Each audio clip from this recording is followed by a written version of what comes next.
Bonjour class!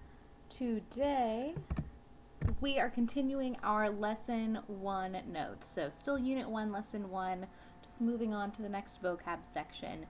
And I forgot to mention it in our last video, but in every unit, lesson 1 is always super vocab heavy. The first lesson in every unit has a lot of vocab. So don't worry, the other lessons won't have quite so many long videos like this. It's just the first lesson in every unit. So with that, our next section of vocab is also something you've seen quite a bit. It's mostly family vocabulary. So la famille et les amis, okay? Family and friends. So like last time, we're going to look at a few different questions that include some of this vocab, that include vocab you need to know before we look at the big list. So, for instance, tu as des frères et des sœurs?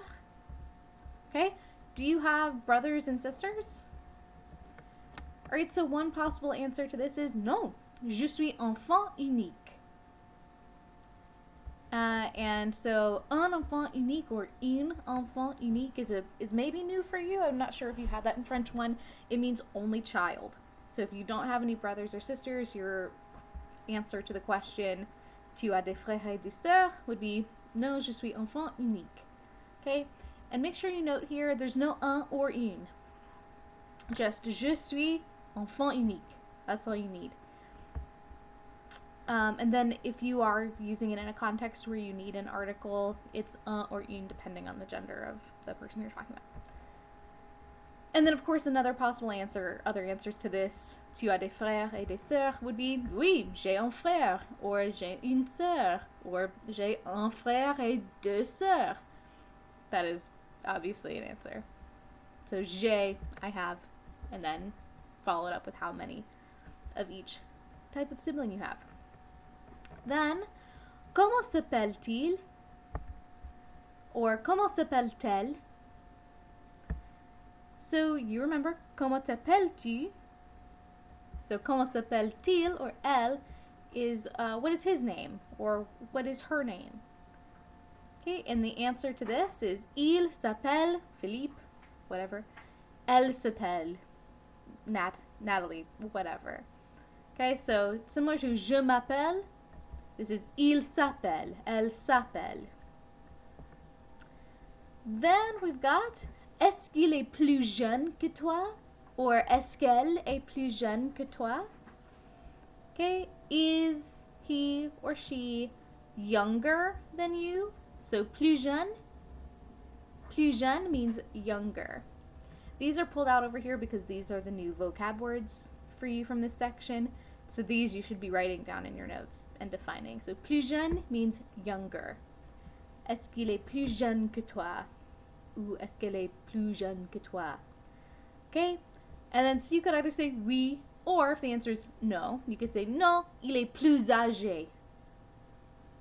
Or elle est plus âgée que moi. Or just end it, plus âgée. Elle est plus âgée. Okay? Which means older. Right? So plus jeune means younger. Plus âgé means older. And as you can see, there's an extra E because this needs to agree. Jeune already ends in an E, so you don't have to change it if you're talking about a feminine subject. Alright? Then, quel âge a-t-il? Or quel âge a-t-elle? Sounds similar to quel âge as-tu? How old are you? So this is how old is he? Or how old is she? The answer to this is either il or elle, depending on who you're talking about. Il or elle, a, and then the age, followed by en. So still avoir, just like when you say j'ai, like j'ai 26 ans. Il a 17 ans. He's 17 years old. And then, est-ce que ton oncle est marié? Okay, this could be asking about any family member. It doesn't have to be an uncle. But est-ce que ton oncle est marié? Is your uncle married? Okay, so marié. Marié means married. It's an adjective, so it has to agree with the subject and number and gender. So you would add an E if you were talking about your aunt, for example. So possible answers, you could just say oui, yes, he's married. Or no, il est célibataire. Célibataire. Célibataire means single, as in unmarried. Kind of like celibate, but not really. Same root though. Or you could say no, il est divorcé. Il est divorcé. I'm sure you can guess what that means. Divorced. And then same thing as marié, you would add an E if you're talking about a feminine subject. You don't have to. Célibataire already ends in an E. Alright. So, all of these things can also be made plural, right? So here when I'm asking, what is his name? If you have multiple siblings, someone might ask you, well, what are their names? So I just want to make sure you have seen those forms as well. So, tu as des frères et des sœurs? Oui, j'ai deux frères et une sœur. I have 2 brothers and 1 sister. So, to ask their names as a group, you would just say, comment s'appelle? But appelle ends in ENT, because that's the verb ending for il plural, and then you just make sure you put il plural. And the answer, il plural, s'appelle, make sure you've got your ENT, and then list their names, Marc, Antoine, Karine. And then same thing, est-ce qu'ils sont plus jeunes que toi? Are they younger than you? Sont is just how you conjugate être for il. You know this from French 1. And same if you want to ask how old they are. Quel âge ont-ils? How old are they? What age do they have? Alright, so now, a lovely list of vocab words. I want you to pause me. You know almost all of these, I bet. So pause me, I want you to write them down, and I want you to define as many as you can. And if you will email me how many out of this number you got, so there are how many? 1, 2, 3, 4, 5, 6, 7, 8, 9, 10, 11, 12, 13, 14, 15, 16, 17, 18, 19, 20, 21, 22, 23, 24, 25. There are 25. If you email me how many you knew without me saying, so 13 out of 25, 25 out of 25, email me how many you get, and I will give you extra credit. I'm going to be sprinkling in extra credit things like this throughout my videos. So far, I've done 1, and only 1 person sent me an email, so we'll see if I get more on this one. Pause me, define, come back when you're ready to pronounce them with me, and get the definitions. Alright, so we've got un parent. Un parent. Okay, un parent means a parent, like it looks, but it can also mean just a relative, just an adult relative. It doesn't have to mean mom or dad. Alright, le père. Le père means father. And la mère. La mère means mother. So you can see there are 2 columns here. They are broken down into masculine words and feminine words. This is usually how I will give you vocabulary. If you have quite a bit all at once, I will do 1 column of masculine words and 1 column of feminine words. If you are a visual learner, I recommend when you are taking notes to do this as well, to have 1 column for your masculine words and 1 column for your feminine words. It can help you figure out when you're thinking, can help you remember the difference. Like, oh, I'm pretty sure it was in this left column, so that'll be a masculine word. I know a lot of you struggle with remembering if certain words are masculine or feminine, so if you're a visual learner, that can really help. Or color coding them in your notes can help as well. Alright, so father, mother, done, easy. I guarantee you knew those. Next, we've got le beau-père. Le beau-père. So beau-père can either mean father-in-law or stepfather. Means either. Just depends. So either father-in-law or stepfather. Similarly, la belle-mère.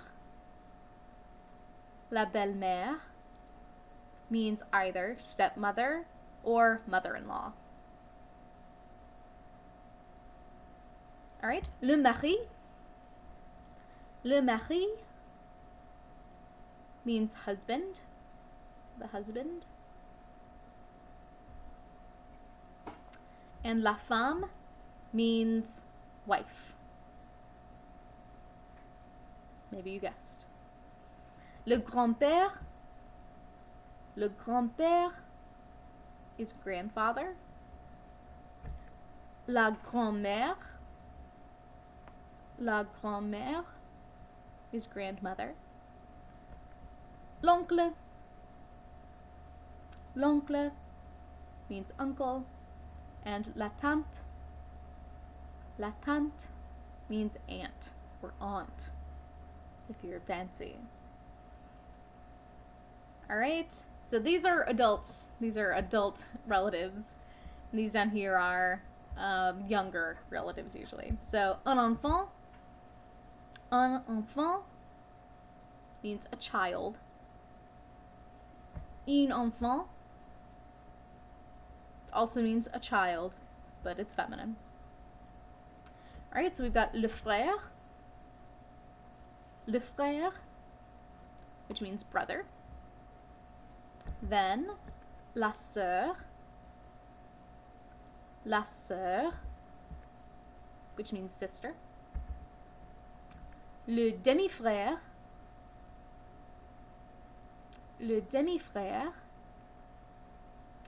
this means either stepbrother or half-brother. So either stepbrother or half-brother. And then similarly, la demi-sœur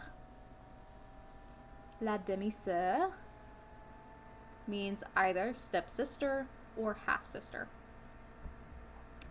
Then we've got le fils. Le fils means son. La fille means daughter. Le petit-fils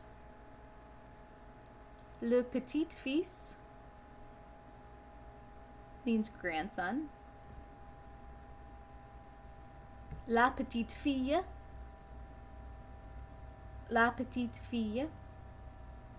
means granddaughter. Le cousin means cousin, boy cousin. La cousine means girl cousin. And then le neveu means nephew. And la nièce means niece. Alright, and just a quick note about the accents. So for family members, if there is an accent on it, if you're remembering, I know there's an accent in this word, but I just don't remember where or how it goes. It's always an accent grave, okay? The one that goes down. The way I think probably your French 1 teacher taught you to remember it is that it is a grave or grave accent because you're with your family until the grave. Like, they're your family until you die. Kind of morbid, but if it helps you remember that it's a grave accent for père, mère, frère, yes, then so be it. Alright, next, les amis, friends. Shorter list here, you know fewer words about friends. So we've got un ami, which means a friend, and une amie, a friend, but feminine.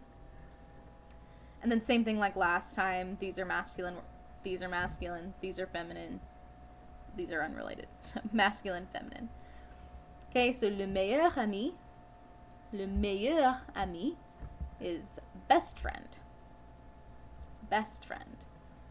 And then similarly, la meilleure amie is best friend, but feminine. Okay? Ami is a general word in French for friend. It's just the general word for friend. Next, un copain.